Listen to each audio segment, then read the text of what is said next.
Good evening. Fire crews are still struggling to extinguish an enormous industrial blaze at a waste oil depot in Wingfield. Businesses were forced to close, entire streets were evacuated and a menacing smoke cloud shrouded suburbs in darkness. From above, the sheer scale of the inferno was shocking. 40-metre flames leapt into the air, engulfing the entire Wingfield depot. On the ground, the streets shook with each exploding oil container. The fire started around 11 a.m. and grew quickly. Panic spread just as fast.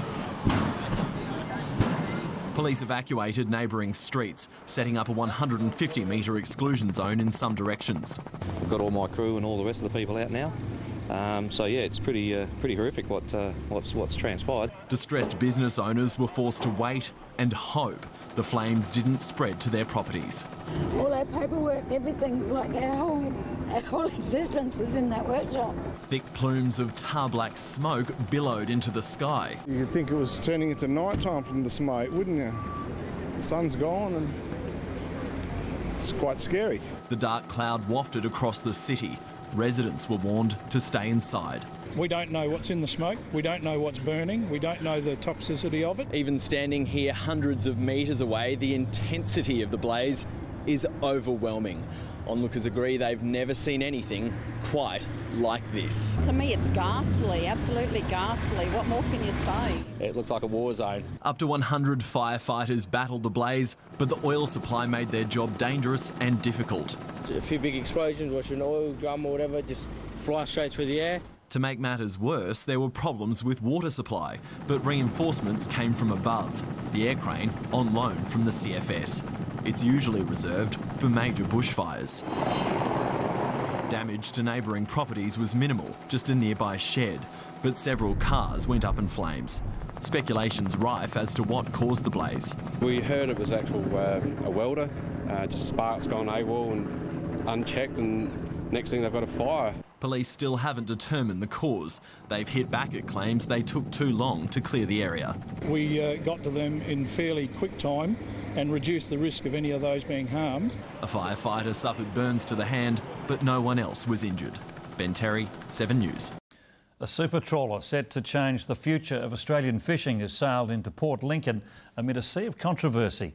Environmental activists want it banished from our waters, but they failed to stop it from docking today. Even with its satellite signals switched off, there was no hiding the Margiris. It's the world's second biggest trawler, a 140-metre floating factory capable of processing 250 tonnes of fish a day.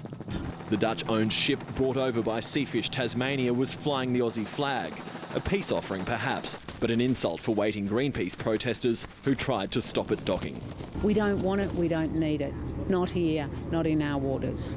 It'll remain here under tight security for up to 5 days for repairs and refuelling before moving on to Tasmania. From its base there, Seafish intends to catch 18,000 tonnes of jack mackerel and redbait, a quota government authorities have deemed sustainable. Nobody is going out there and raping and pillaging anymore. It's all about the science, it's all about the proper assessment of the stocks. Even one of the state's leading commercial fishers says there's no telling what it'll do to the delicate marine ecosystem. It's like a vacuum cleaner. They come all the way to Australia, trying to catch our fish. Environmentalists aren't just concerned about the impact on fish stocks. They say there's no question the trawler's 300-metre wide net will catch larger animals like seals and dolphins. Seafish insists bycatch will be kept low. In Port Lincoln, Ben Terry, 7 News. Good evening. An inspirational environmentalist and his beloved pet dog have been killed after being hit by a car in Lyndoch. The father of 2 was in training for a trek across Australia. His family's vowed to carry on his cause. Brian Pledger didn't just talk about great things, he did them. You've got to get out there, get amongst it and make the change. He was gearing up for a 3-month trek across Australia to raise awareness for the environment and Indigenous reconciliation. Alrighty, she's all go, go.